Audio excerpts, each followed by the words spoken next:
Minasan konnichiwa, c'est Virtual Synthèse pour HUVids. Aujourd'hui, je fais une vidéo avec un titre totalement putaclic et c'est totalement assumé.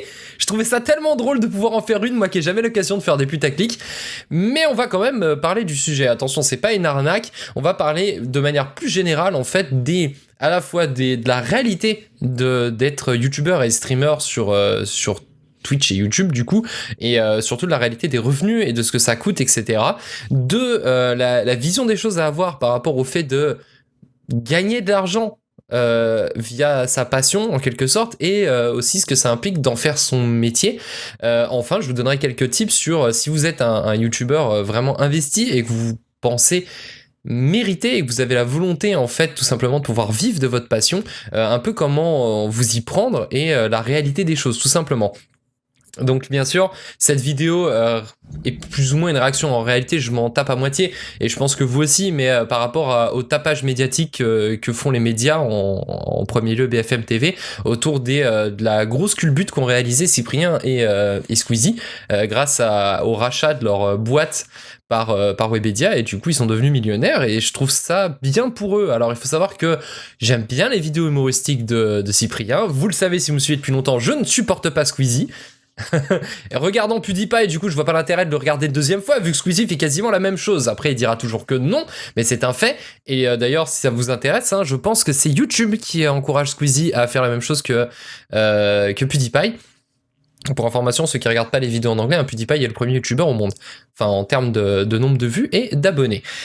La première chose qu'il faut savoir quand on parle d'argent sur YouTube, ce que vous appelez la YouTube money, et surtout pour moi, le plus important, en fait, c'est pas l'argent en soi, puisque l'argent, il faut le savoir, n'est pas une finalité. L'argent est un moyen, c'est la base, c'est un moyen pour arriver à obtenir ce que vous souhaitez.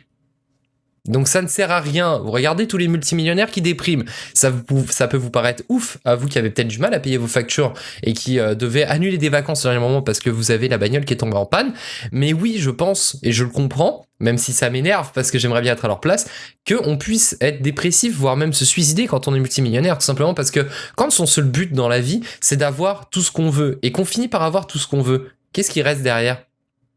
Voilà, donc c'est juste que voilà, l'argent c'est quelque chose d'omniprésent dans notre monde, et donc on a toujours ça plus ou moins à la tête, surtout quand on en manque, mais c'est toujours pareil, quand on n'a pas quelque chose, on en veut plus, quand on en a plein, et qu'on en a plus spécialement besoin, et ben on perd un peu le but dans la vie. Imaginez-vous si demain, vous êtes multimillionnaire, vous gagnez au loto, vous êtes content, vous allez vous acheter tout ce que vous voulez, je sais pas, une voiture de sport, une villa, et vous allez faire un tour du monde.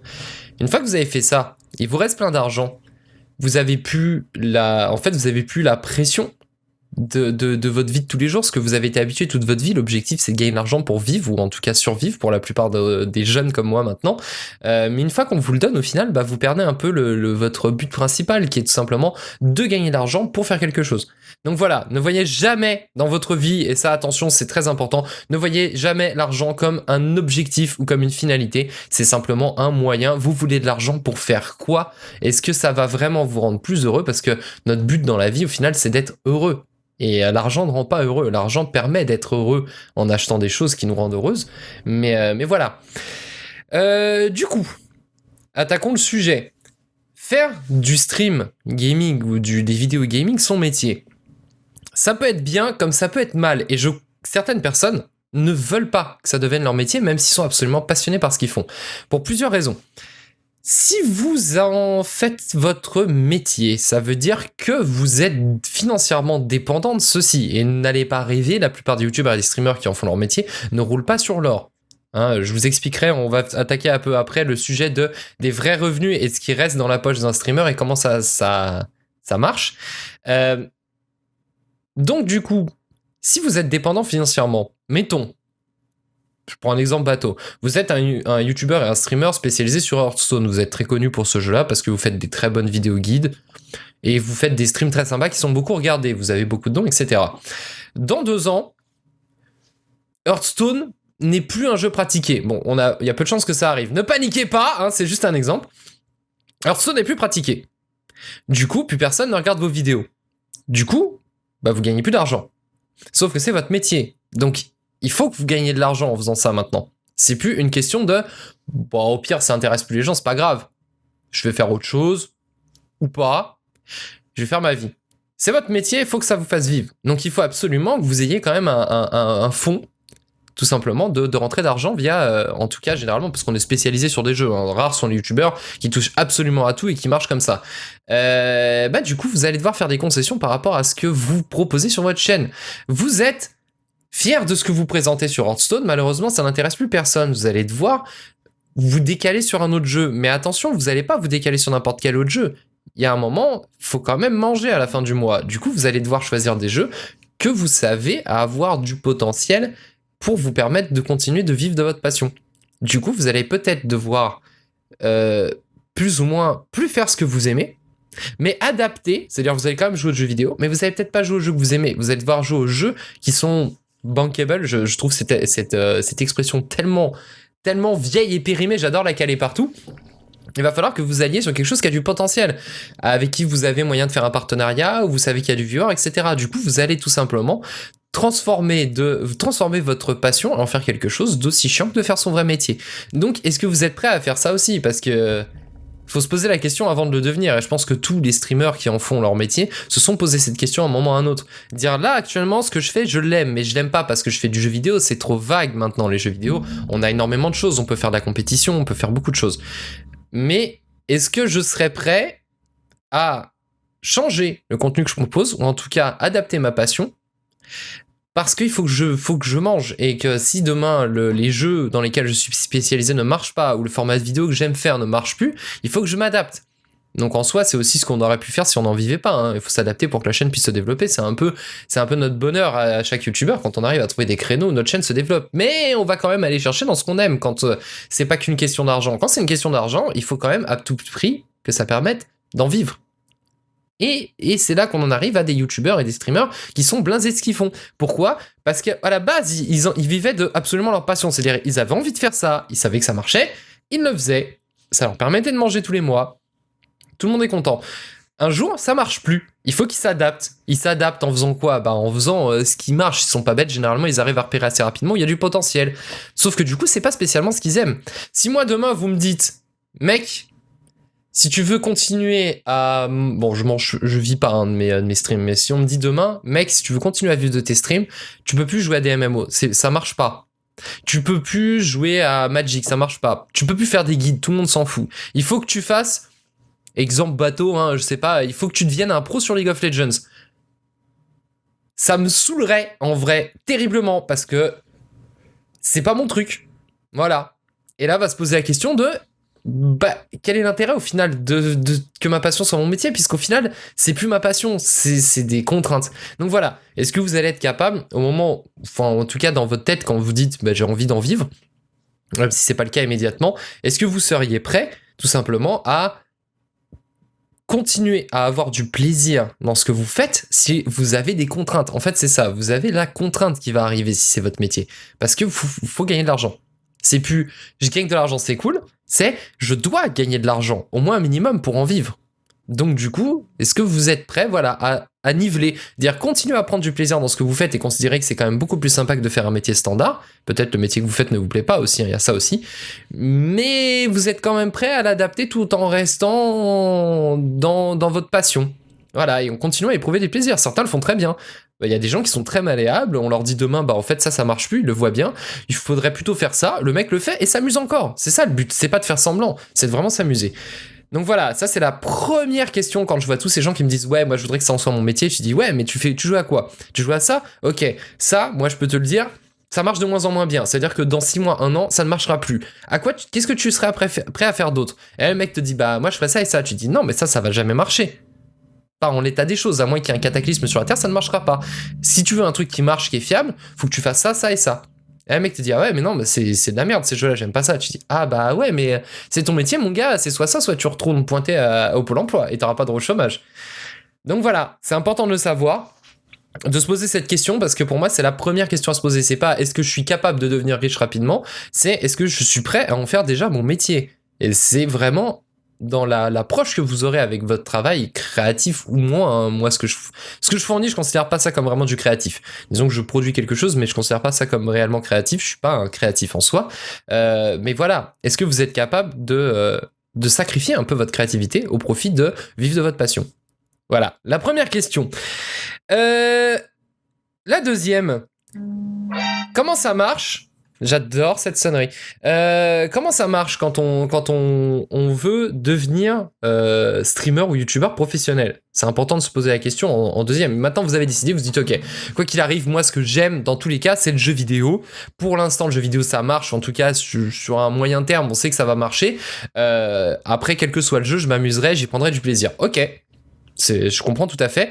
Maintenant, il faut voir comment ça marche. Tout le monde n'a pas besoin de gagner autant pour en faire son métier. En faire son métier, ça veut dire quoi en soi? Il y a une grosse différence entre en faire son métier quand on a 16 ans, qu'on habite chez ses parents, qu'on n'a pas de travail, et quand on a 34 ans, qu'on a 2 enfants, qu'on a des emprunts à rembourser, qu'on a des assurances à payer, qu'on doit partir en vacances avec ses enfants. C'est important quand on peut partir en vacances. Je sais que tout le monde n'a pas la chance de pouvoir le faire.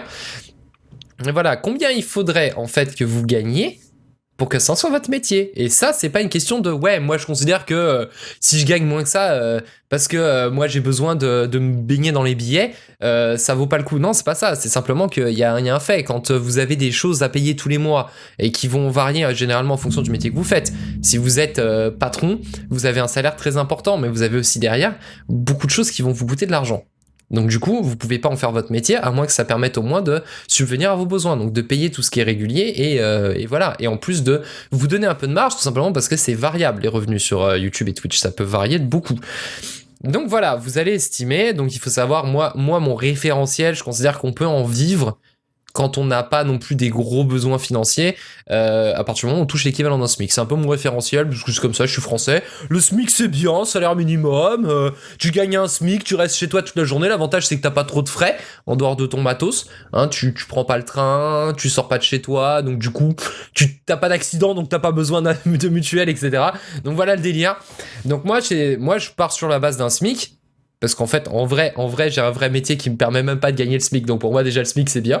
Mais ça sera pas le cas pour tout le monde. Donc voilà, faites votre calcul avec ça. Deuxième chose, je pense que je vous ferai des petits graphiques pour que vous y voyez. Il y a une différence entre ce que vous gagnez et ce que vous mettez vraiment dans votre poche. Il faut le savoir. Le net et le brut, c'est pas une blague. Si vous en faites votre métier, ça veut dire que vous avez généralement une auto-entreprise. C'est la meilleure solution pour les streamers, les youtubeurs. L'auto-entreprise, ça veut dire que vous vous faites ponctionner. Alors après, ça dépend légèrement du contrat d'auto-entreprise que vous avez, mais vous vous faites pomper par l'URSSAF, donc les impôts, hein, l'État, 23% de ce que vous gagnez. Ok ? 23% de ce que vous gagnez, ça fait beaucoup, hein. Ça fait plus qu'un impôt sur le revenu quand vous gagnez pas grand chose. Donc on vous prend systématiquement 23% de tout ce que vous gagnez. Attention, si on vous fait des dons sur Twitch, c'est pas considéré comme des dons en France, hein. Légalement, c'est des gens qui vous donnent de l'argent, mais vous allez avoir du mal à justifier que vous ayez plein d'amis, des milliers d'amis tous les mois, qui vous donnent des milliers d'euros de dons.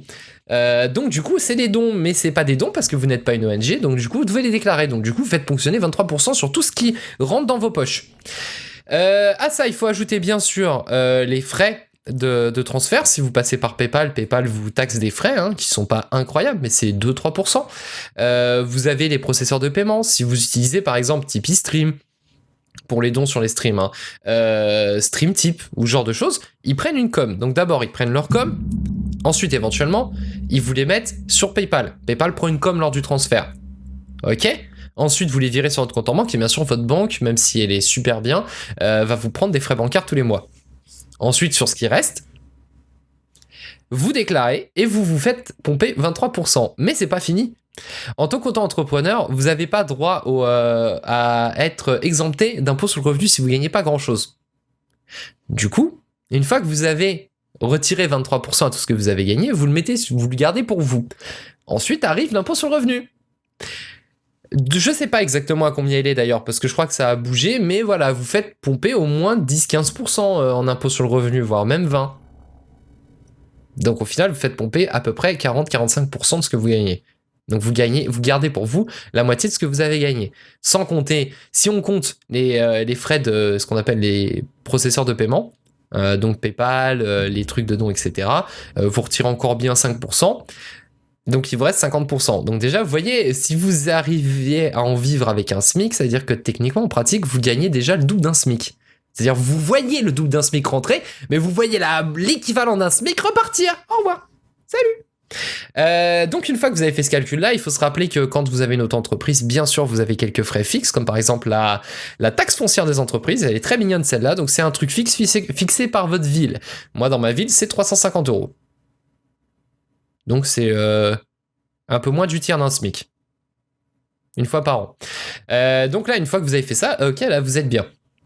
Donc, vous avez fait votre calcul, vous savez, en comptant les à peu près 50% que vous allez vous faire pomper par tous les intermédiaires, l'État, etc., vous savez que vous allez rentrer dans ce que vous considérez important, nécessaire en tout cas pour que vous puissiez vivre. Et prévoyez toujours de la marge, bien sûr, parce que c'est pas parce qu'il y a des périodes qui vont bien, où on a plein de sous qui rentrent, que ça va durer longtemps. Ça peut énormément changer.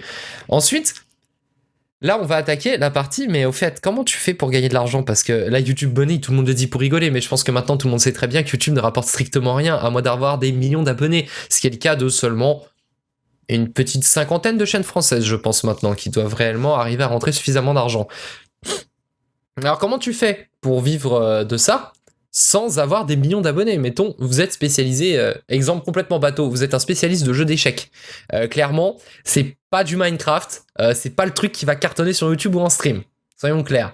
Il n'empêche que vous pouvez avoir des gens qui sont extrêmement fans de votre travail et qui aiment beaucoup ce que vous faites. Et ce que vous faites est bien, puisqu'on vous le dit tout simplement, et que des gens vous suivent depuis très longtemps et sont très investis dans votre chaîne. Il va falloir tout simplement diversifier vos sources de revenus. Et ça, c'est la base. C'est pas nouveau en fait. C'est juste que avant, les streamers qui en avaient vraiment besoin de le faire étaient moins nombreux. Maintenant, ça devient de plus en plus important. La logique est simple et pour ça, je vais vous donner 2 exemples. Alors, le concept de niche déjà, c'est important que vous l'ayez. Le concept de niche, c'est du marketing, c'est simple. Une niche, c'est un marché qui va toucher une toute petite proportion de consommateurs. Un truc extrêmement spécialisé qui touche très peu de monde, qui est très peu connu, mais qui pourtant tourne. Comment ça marche? Eh bien, vous allez remarquer que dans une niche, c'est simple, tout est très cher. Mettons, là, j'ai qu'un exemple qui vient en tête. Alors, c'est peut-être pas le meilleur parce que ça va peut-être pas vous parler, mais on va parler des Dolphy. Alors, les Dolphy, c'est quoi? C'est des poupées japonaises haut de gamme qui sont grandes comme ça et qui sont genre hyper réalistes. C'est un travail d'orfèvre. Et il y a des gens qui collectionnent ça. En France, il y en a quelques-uns. Au Japon, il y en a pas mal. En réalité, des gens qui ont ce genre de poupées, qui sont en plus généralement des hommes, c'est très spécial. Ils se comptent par milliers, peut-être dizaines de milliers, les vrais pratiquants les vrais collectionneurs de ça. C'est très peu. Une entreprise qui arrive à tourner avec 10 000 clients, mais même, je pense que même un coiffeur sur une année, il a plus de clients que ça. Comment il fait? Eh bien, c'est simple. Puisqu'il y a moins de gens, et que eux, il leur faut quand même, ils ont des usines, etc., il faut payer des gens, le ratio est simple. Vous avez besoin de beaucoup d'argent, et vous avez peu de personnes. Sauf que ces personnes-là sont extrêmement fans de ça. Disons que généralement, les gens qui font partie d'une niche ont une seule pratique. Ils font pas partie de 15 000 trucs. Ils vont faire que dans leur niche. Ils vont être ultra fans de ce qu'ils font. Ils vont être passionnés par ce qu'ils font, comme un collectionneur de timbres, par exemple. Sauf que là, ça touche pas une entreprise. On va dire un collectionneur de voitures miniatures. Et donc, du coup, comment ça se passe? Eh bien, c'est simple.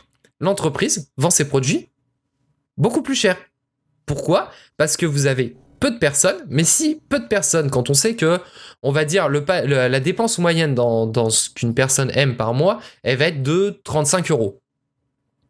Là, 35 € fois 1000, ça va être dur de faire vivre une entreprise tous les mois avec ça. Mettons que cette personne est extrêmement passionnée et prêt à mettre quasiment l'intégralité de son budget, plaisir, divertissement, passion, dans uniquement ce que vous faites, vous l'entreprise de niche. Vous allez avoir un panier moyen peut-être de 150, voire même 200 €. 200 € fois 1000, ça fait vachement plus. YouTube, c'est exactement pareil. C'est-à-dire, soit vous avez énormément de viewers, auquel cas, vous allez pouvoir vous en sortir tout simplement avec la pub. Sur Twitch, on peut faire pas mal de sous avec la pub. Sur YouTube, la pub rapporte rien, mais si vous avez des millions d'abonnés et 7 millions de vues par mois, vous allez quand même arriver à rentrer dans vos frais. Si c'est pas le cas, mais que ce que vous faites est bien, après vous allez pouvoir faire un test, et le mieux c'est de le demander à votre audience. Vous allez diversifier vos sources de revenus. Comment? Eh bien tout simplement, vous allez chercher où est-ce que vous êtes indispensable malgré votre petite taille. Alors je parle pas uniquement du coup parce qu'on vend pas un produit, donc du coup on va pas demander de l'argent, on va pas vendre des choses directement à nos viewers, c'est pas le but, et puis j'ai toujours du mal à demander de l'argent aux viewers, je trouve pas ça bien. Mais en soi, mettons vous êtes spécialiste, alors je vous donne un autre exemple, vous êtes spécialiste sur un MMORPG en particulier, un MMORPG genre EVE Online. En France, des joueurs qui jouent encore à EVE Online, il y en a très peu. Mais on sait que les joueurs d'EVE Online sont à fond dans EVE Online. Ils jouent à rien d'autre. Vous êtes la référence française sur EVE Online. Malheureusement, il y a peu de viewers. Vous avez, je sais pas, vous avez 9-10 000 abonnés. Sauf qu'en fait, les gens, ils adorent ce que vous faites. Ils apprécient ce que vous faites. Et en plus, indirectement, vous êtes quand même la référence de EVE Online en France. Ça veut dire que en fait, quand on fait des vidéos sur un jeu vidéo, sans le vouloir la plupart du temps, on fait de la pub aux jeux vidéo. La pub, d'habitude, les entreprises de jeux vidéo, même les petites, elles la payent. Elles la payent sur Internet, elles la payent à la télé, elles la payent dans les magazines. Ces derniers temps, il y a de moins en moins de magazines qui se vendent. La pub sur Internet, on le sait, la pub en tout cas à l'arrache dans les pages web, c'est adblock, ça passe pas. Par contre, si elle vous paye, ou d'une autre manière, elle peut vous payer directement, elle peut vous donner des commissions sur les ventes. Moi, je trouve ça plus intéressant, les commissions sur les ventes quand même. On va dire, elle vous donne un lien, et elle vous dit, ok, vous faites de la pub à notre jeu, à partir de maintenant, on vous donne un lien. À chaque fois qu'une personne achète un de nos produits via votre lien, vous touchez une commission dessus. Toi, t'es content? Parce que de 1, ça fait une grosse rentrée d'argent. Il faut savoir que c'est entre 5 et 25% les commissions sur ce genre de contrat. Du coup, 25%. Je sais pas combien coûte EVE Online, on va dire EVE Online coûte 45 €, on va dire qu'un abonnement EVE Online coûte 13 €. Vous avez 9000 viewers, on va dire que vos 9000 viewers ont un abonnement à EVE Online, voire même plusieurs en réalité sur EVE Online, on va pas rentrer dans les détails, on va dire que vos 9000 viewers jouent à EVE Online, c'est pour ça qu'ils vous regardent. Donc ils payent leur abonnement EVE Online, logique. Vous leur dites, bah les mecs, vous appréciez ce que je fais, n'oubliez pas d'utiliser mon lien partenaire, de toute façon ils jouent déjà au jeu. Ou alors, s'ils allaient acheter EVE Online, de toute façon, ils allaient l'acheter. Donc, autant qu'ils vous soutiennent par la même. Ça leur coûte pas d'argent en soi. Utilisez mon lien. Donc maintenant, si vous touchez 10% sur 13 €, ça fait à la louche, on va dire, on arrondit, on est à 2,50 €. Faites 2,50 € d'argent sur chaque abonnement que vous allez vendre. Vous avez 9000 viewers qui sont abonnés, donc 2,5 fois 9000. Ah bah oui, vous en vivez déjà. Et même en vous faisant pomper 50% de ce que vous gagnez, vous avez encore de quoi en vivre. Et pourtant, vous n'avez que 9000 abonnés. La différence, elle est où? Elle est simplement que bah, vous avez des gens qui aiment votre travail et qui vous soutiennent, même s'ils sont pas nombreux. Et voilà, mind blow. Il n'y a pas besoin, en fait, d'avoir... C'est pas une question de volume. Les gens sont obsédés par le volume sur YouTube. Mais pour en vivre, il n'y a pas besoin de volume. Il faut juste faire des trucs bien. Et en général, quand on fait quelque chose de bien qui plaît, les gens vous aident et vous soutiennent comme ils le peuvent. Et ce qui est génial avec ce système d'affiliate, en fait, hein, c'est de l'affiliate, donc c'est de l'affiliation, c'est qu'en fait, vous ne demandez pas d'argent aux gens, vous leur dites simplement, vous me voyez jouer au jeu, ça vous donne envie d'y jouer, c'est un peu tout ce qui fait fonctionner YouTube et le Twitch Gaming aujourd'hui. Eh ben, n'achetez pas votre jeu directement comme ça, utilisez mon lien et achetez-le avec mon lien. Vous payez la même chose, mais vous me permettez d'en vivre. Du coup, je continue à vous fournir du contenu déjà. Et deuxièmement, eh ben, je peux en faire plus si ça devient mon métier. C'est un peu l'intérêt, en fait, en faire son métier. Si c'est pour se gratter les pieds et rester à la maison toute la journée sans rien foutre, on va s'ennuyer. Franchement, faire un job, ça a aussi un côté bon, c'est on voit des gens, on a des expériences tous les jours, on sait jamais trop ce qui se passe en fonction du métier qu'on fait. Donc voilà, c'est pas en faire son métier pour se la couler douce et voilà. C'est juste ça prend beaucoup de temps de faire du gaming. Et surtout si vous faites des jeux qui sont chronophages, des jeux e-sport qui sont très techniques où il faut beaucoup pratiquer pour bien les connaître, des MMO par exemple qui sont de toute façon des jeux chronophages. Si vous faites 4 heures de live par jour, 6 jours sur 7, c'est impossible d'accumuler avec un métier. Et pourtant, s'il y a de la demande, si les gens aimeraient que vous proposiez ça, le seul moyen pour vous de leur offrir ce qu'ils attendent, eh ben, c'est simplement qu'ils vous aident à en vivre. En fait, c'est ça. C'est soutenir. C'est quelque chose qui est bien dans l'esprit des gens qui sont sur Twitch, des viewers de Twitch, beaucoup moins sur YouTube. Sur YouTube, en gros, ils considèrent que, malheureusement, et c'est une erreur, ils considèrent que la YouTube Money, c'est ultra rentable et que tout le monde est riche avec ça. Ce qui est faux. Ça rapporte rien. Genre vraiment rien. Par contre, s'ils avaient un petit peu d'investissement, que ça soit juste utiliser un lien affiliate quand ils en ont l'occasion. Ils pourraient faire vivre. Il y a plein de chaînes en fait qui vivraient de ce qu'elles font, sans même que les gens aient eu besoin de sortir plus d'argent que ce qu'ils ont l'habitude de sortir pour jouer aux jeux vidéo. Ça paraît ouf, mais c'est comme ça. Mais c'est quelque chose qui fait son petit bonhomme de chemin. Petit à petit, les gens commencent à prendre les bons réflexes. Dernière chose. La dernière chose, et là ce coup-ci, c'est quelque chose qui met plus ou moins mal à l'aise, mais en même temps, ça fait toujours plaisir d'une certaine manière, c'est les dons. Pourquoi ça me met mal à l'aise ? Parce que c'est quand même demander de l'argent à des gens en remerciement de ce qu'on me propose. Or, ce que j'aimerais, c'est pouvoir, en tout cas, dans ma tête, avoir l'impression de proposer ça gratuitement. C'est le web. On a l'habitude d'avoir beaucoup de choses gratuites, même si c'est peut-être en train de bouger, parce que clairement, il y a beaucoup de sites très bien qui sont en train de fermer à cause de ce système-là. Mais voilà, pour moi, c'est important que on ait besoin en tout cas le moins possible des dons. Malheureusement, on en a besoin. Je vous afficherai une petite charte pour une estimation par rapport au revenu de ma chaîne perso à moi, hein, c'est pas pareil pour tout le monde, de qu'est-ce qui est le plus important dans mon budget tous les mois, en tout cas de ce que je gagne tous les mois, et vous allez voir, les dons, c'est malheureusement le plus important. C'est bien en soi. Je veux dire, il n'y a rien de plus plaisant quand on fait quelque chose dans lequel on s'investit beaucoup que de voir que quelqu'un qui peut se le permettre. J'espère que ceux qui font des dons peuvent se le permettre. Ils font pas ça en mode je vais me saigner, je vais manger des pâtes pendant 3 semaines pour lui faire un don. Mais c'est toujours plaisant de voir que vous avez des gens qui vous soutiennent financièrement. Parce que pour moi, c'est tellement dur de nos jours de se séparer de son argent pour donner tout simplement. C'est-à-dire il n'y a rien en retour. Que quand quelqu'un fait l'effort, fait la démarche de vous donner de son argent, parce qu'il a simplement apprécié ce que vous faites et qu'il attend rien en retour, pour moi, c'est une démarche qui est vraiment admirable. Parce que c'est quelque chose que... moi, je le fais aussi parce que c'est une question d'habitude aussi. Mais je fais régulièrement des dons à d'autres streamers.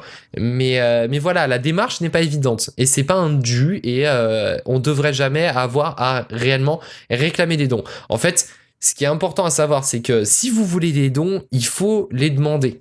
Règle de base, je pense que la Croix-Rouge, il le pratique depuis suffisamment longtemps. Si tu demandes pas, on te donne pas. C'est aussi simple que ça. Maintenant, il faut pas non plus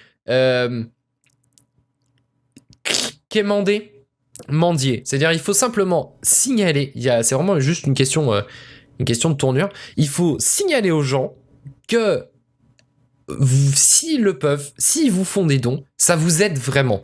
Point. C'est pas, s'il vous plaît, faites des dons, sinon demain je fais plus de live. Même si c'est vraiment le cas, ne faites pas ça. Enfin, respectez-vous un moment. Hein. On n'est pas des SDF.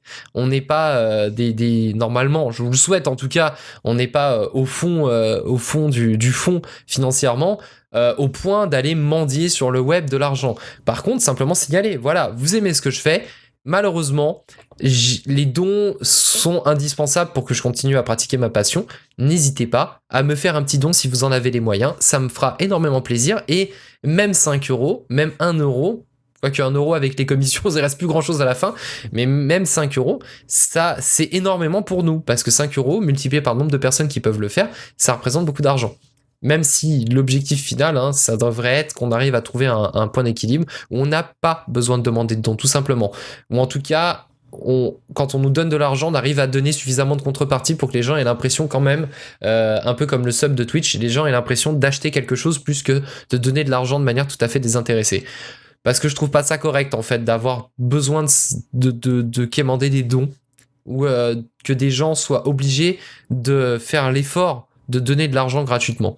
On devrait toujours avoir quelque chose en retour de ce qu'on donne. C'est comme ça, l'argent permet d'acheter des choses. Les dons, c'est bien quand c'est vraiment pour aider. Il y a des gens qui le font pour des associations caritatives qui sauvent des enfants ou qui vont donner de l'eau dans certains pays. Nous, c'est pas ce qu'on fait. On fait que du divertissement. Et quand on voit le volume d'argent que ça peut brasser des fois, on est quand même plus dans le don, quoi. C'est pour en vivre et on n'est pas non plus un cas social normalement. Donc voilà. Donc voilà comment ça marche en fait les revenus sur YouTube. Donc la pub, la YouTube Money, c'est un mytho. Les dons, c'est une grande portion et pour en avoir parlé avec pas mal de mes potes streamers de différentes tailles, malheureusement les dons restent quand même le revenu principal qu'on a. La deuxième chose et celle sur laquelle beaucoup de gens oublient de s'investir, c'est vous jouez à un jeu Vous faites de la pub à ce jeu. Contactez l'éditeur. Expliquez-leur pourquoi il faut absolument qu'ils mettent un partenariat en place. Le premier de leur intérêt à eux, en fait, c'est qu'ils vont pouvoir avoir une visibilité sur les ventes qui vont être générées grâce à vous. C'est important pour eux. Ils ont toujours, à un endroit ou à un autre, un marketeur qui a besoin d'avoir ces stats-là. Ça peut lui servir. Ça peut l'intéresser. En contrepartie, veut les stats, ok, mais vous touchez votre commission sur les jeux. Même 5%, en dessous de 5%, c'est quand même de la sacrée arnaque. Mais entre 5 et 20%, vous êtes bien. Même 20%, c'est déjà des très bonnes coms. Moi, ma logique est la suivante. Je joue au jeu que j'ai envie. Je m'en contrefous de savoir s'il va y avoir moyen de faire de l'affiliate dessus et si je vais pouvoir toucher des commissions sur les ventes. Je joue au jeu, et une fois que je commence à jouer au jeu et que je vois que ça vous plaît, que ça me plaît et que je vais continuer d'en faire, là, je passe au plan B.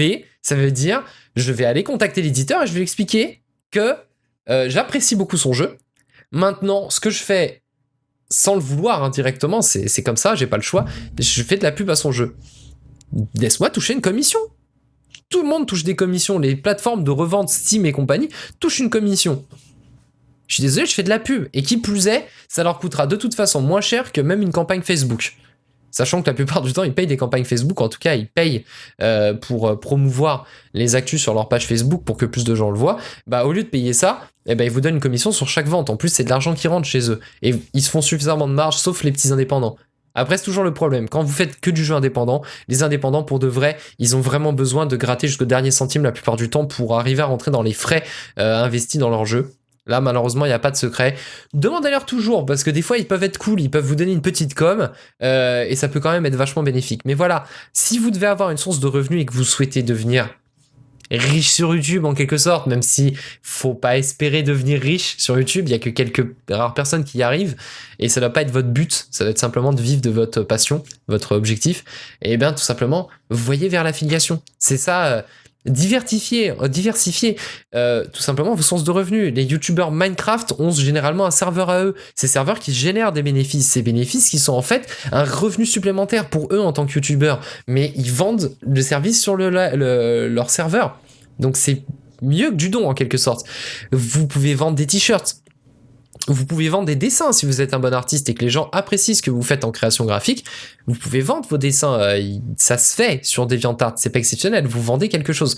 Libre à vous, en fait, de trouver, en fonction du jeu et des domaines de jeu dans lesquels vous êtes, où est-ce que vous allez pouvoir faire... En fait, déjà, à qui est-ce que vos vidéos rapportent de l'argent ? Première question. Ces gens-là doivent vous proposer un lien affiliate. Ça me semble tout à fait normal. Et ensuite, où est-ce que vous pouvez... aller tout simplement pour diversifier vos sources de revenus, proposer quelque chose autre que simplement divertir les gens, dire un produit, quelque chose, un jeu, du dématérialisé, mais donner quelque chose, pas simplement recevoir uniquement parce que vous êtes marrant sur Twitch. Et c'est comme ça que ça marche, et c'est comme ça que ça devrait marcher, et c'est ce qui permet à des petites chaînes, vous le verrez, maintenant que je vous expliquez comment ça marche, vous allez bien regarder les chaînes que vous suivez, même les petites, et vous allez vous rendre compte que ça se trouve, le mec il glisse des liens affiliés au début ou à la fin, c'est pas de l'arnaque, c'est simplement le meilleur moyen que le mec a trouvé de vivre de sa passion, peut-être déjà, sans vous quémander des dons. Il vous dit voilà, vous avez par exemple, je fais du CSGO, vous adorez vous acheter des box, des boîtes à ouvrir pour avoir des skins d'armes. Et bah achetez-les avec mon lien affilié. De toute façon, vous l'achetez déjà. Achetez-le avec mon lien affilié. Du coup, bah vous aurez normalement autant, voire même plus de vidéos de ma part, parce que ça va me permettre de gagner de l'argent. Donc plus je gagne d'argent, moins je vais avoir besoin de faire un taf à côté. Et donc du coup, plus je vais avoir de temps à dédier à mes vidéos. Et pour vous, c'est complètement... Ça ne change rien. Voilà. Et c'est le gros intérêt de l'affiliate, et c'est quelque chose qui se développe énormément. Après, quand vous serez très connu, ou en tout cas vous serez une référence, vous aurez carrément du pur sponsoring, placement de produits, où là, alors là c'est idéal quand c'est déjà un jeu que vous faites, genre vous faites déjà un jeu, et le jeu auquel vous jouez déjà, on vous dit bah demain tu fais une vidéo sur tel sujet, que de toute façon t'allais faire a priori, et on te paye pour le faire, cash. On te dit voilà, c'est 1500 boules, et tu nous fais la vidéo de 10 minutes. Je dis pas... Royal, de toute façon j'allais la faire. En plus on me propose de me payer pour la faire. Adjugé vendu. Alors généralement il y a des contreparties, hein. Vous pouvez pas dire n'importe quoi sur le jeu. Généralement les bons éditeurs vous laissent d'ailleurs critiquer le jeu, hein. Faut le savoir. Les chaînes Cyprien Gaming, elles ont des contrats qu'elles signent allègrement où ils ont pas le droit de critiquer le jeu. Et ils font n'importe quel jeu du moment qu'ils sont améliorés pour le faire, en tout cas c'est l'impression qu'ils te donnent, mais il y a beaucoup de chaînes qui font pas ça. Enfin, il y a des partenariats, d'ailleurs les boîtes de MMO, les bonnes boîtes de MMO vous laissent critiquer le jeu d'une certaine manière tant que la critique est constructive. Après, eux se réservent le droit, si la critique est trop marquée et qu'ils considèrent que c'est une mauvaise publicité pour leur jeu, de simplement, non pas vous interdire de faire la vidéo, ce qui est complètement débile, tout simplement de pas vous rémunérer sur la vidéo, de dire ok, c'est pas un réel placement de produit, vous défoncez le jeu. Donc du coup, on vous rémunère pas là-dessus, mais il reste votre lien affiliate. Si au final vous critiquez le jeu et que vous le vendez, vous le faites acheter aux gens, bah, touchez votre commission. Au final, c'est que même vous avez prévenu les gens des points faibles du jeu, les gens considèrent que ça vaut quand même le coup d'y jouer. Affaire classée. Voilà, donc c'était une très longue vidéo. J'espère que ça vous aura intéressé, j'espère que ça va lancer le débat à mort dans les commentaires en dessous, hein. C'est un peu l'idée de cette vidéo, je lance un peu des pics à droite, à gauche, je donne mon point de vue, personnellement, ça n'implique que moi, hein. Ça n'implique ni mon network, ni les potes youtubeurs avec qui je joue régulièrement, qui n'ont pas tous le même, en quelque sorte, le même business model que moi, mais voilà, donc... j'espère que ça vous aura plu ce genre de vidéo, j'espère que j'aurai pas à en refaire une tout de suite, mais peut-être, s'il y a des sujets que vous aimeriez me voir débattre dessus, n'hésitez pas à me le dire, ça sera des vidéos sans montage, comme ça, juste du débat, tout simplement. Donc là, j'espère que vous allez pouvoir donner votre avis, vos impressions, ce que vous en pensez par rapport à mon idée qu'on ne devrait jamais, en tant que streamer, avoir à demander des dons. On devrait même pas accepter les dons, mais malheureusement, on n'a pas le choix. La technique de l'affiliate, etc., qui, pour moi, est pratiquée par quasiment toutes les chaînes qui en vivent, et doit être pratiquée par même les petites chaînes. Du moment qu'ils font quelque chose de bien et que c'est reconnu par l'éditeur. Après, c'est le problème. Si vous faites de la merde, ne vous étonnez pas que l'éditeur ne veuille pas vous filer un lien affiliate, n'est-ce pas? Mais dans ce cas-là, si vous faites un truc pas terrible, bah essayez de voir avec l'éditeur. Ça peut être très intéressant d'ailleurs le rapport que vous pouvez avoir avec un éditeur. Moi, j'ai l'habitude maintenant, parce que j'ai beaucoup de chance, comme je suis spécialisé MMO et qu'on est très peu nombreux en France à le faire, grande chance, j'ai beaucoup l'occasion de discuter avec des éditeurs. Donc que ça soit les mecs qui font leur jeu, que ça soit les community managers ou les chargés de com ou le service marketing ou plein de gens. Et c'est vachement intéressant parce qu'en fait, ils ont un point de vue, ils ont une vision de ce qu'on fait qui est souvent très différente de ce que nous on pense donner comme image, et ça permet d'avancer. Il y a des community managers, c'est des community managers, leur métier c'est développer des communautés. J'ai eu des community managers qui m'ont quand même donné des super bonnes idées pour mes vidéos. Quand je fais des vidéos, bon, des fois il y a les relous qui disent t'as pas assez dit que le jeu il était bien, franchement, t'es pas sérieux. Alors en général, je leur dis bah fuck it, je m'en fous, moi je vais pas te dire que c'est bien si ça ne l'est pas. Voilà. Après tu peux juger, alors après la technique c'est de ne pas appuyer sur le mauvais, ou d'éviter de montrer le mauvais, de se concentrer sur ce qui est bon. Ce qui est aussi une bonne méthode des fois, hein. Parce que quand vous aimez le jeu, ça fait jamais plaisir qu'un mec vous dise en fait c'est de la merde pour ça et ça. Donc voilà, mais vous pouvez avoir un échange extrêmement constructif aussi à bosser avec les éditeurs, sans que ça devienne néfaste pour votre créativité, en tout cas pour vos choix de contenu. Et je pense que c'est vraiment le plus important. Ça peut vous apporter beaucoup. Donc puis après, il peut vous inviter à venir dans le studio, voir comment le jeu est fait. Vous pouvez voir en fait l'envers du décor par exemple d'un jeu. Ça vous permet d'évoluer aussi par rapport à la vision des choses que vous faites. Moi j'avais tendance énormément à clasher certains jeux avant, alors que je me suis rendu compte que déjà de 1 c'était très vexant pour l'éditeur, mais pas vexant sur le plan ça les fait chier parce qu'ils vont vendre moins de jeux. Vexant dans le sens, c'est des gens qui pensent faire bien. Et on s'en rend vite compte. Il y a vraiment des gens, vous voyez le jeu, vous dites c'est de la merde. Et derrière, l'éditeur, il vous dit, mais attends, tu dis que c'est de la merde, tu rigoles, regarde ça, en fait, c'est ça, on a un problème à cause de ça, etc. Et le mec, il te prend sur Skype, il t'explique pourquoi. Et il dit pourquoi il a senti ta critique injuste. Et tu te dis, ouais, mais en fait, je suis injuste dans ma critique. Et du coup, on fait plus attention à ce qu'on dit. On prend un peu de responsabilité vis-à-vis du dialogue qu'on va avoir. Et du coup, on est moins tranché. C'est-à-dire qu'on va tolérer plus de choses. Il faut prendre en compte beaucoup plus de choses. Et il faut savoir que... la plupart des éditeurs, sauf pour les AAA, pensent réellement faire des bons jeux. Même quand ils sont un peu ratés et qu'il y a certains points faibles, il faut pas non plus s'acharner sur eux d'une certaine manière. C'est-à-dire il faut accepter, en quelque sorte, il faut les excuser pour ce qu'ils font, parce que c'est pas volontaire et ça s'explique, et il faut mieux appuyer sur le bon côté des choses, parce que c'est aussi une manière positive de promouvoir le jeu vidéo. Bon, cette vidéo est déjà 1 million de fois trop longue. Lâchez-vous dans les commentaires, bombardez-moi, foutez-moi plein de pouces rouges si vous n'avez pas aimé mon avis ou que vous n'aimez pas du tout ce type de vidéo. Mettez un max de pouces bleus en revanche si vous avez apprécié. Et sur ce, eh ben moi je vous dis à très bientôt en live, en stream, en vidéo YouTube. Allez, et abonnez-vous à la chaîne. Ciao!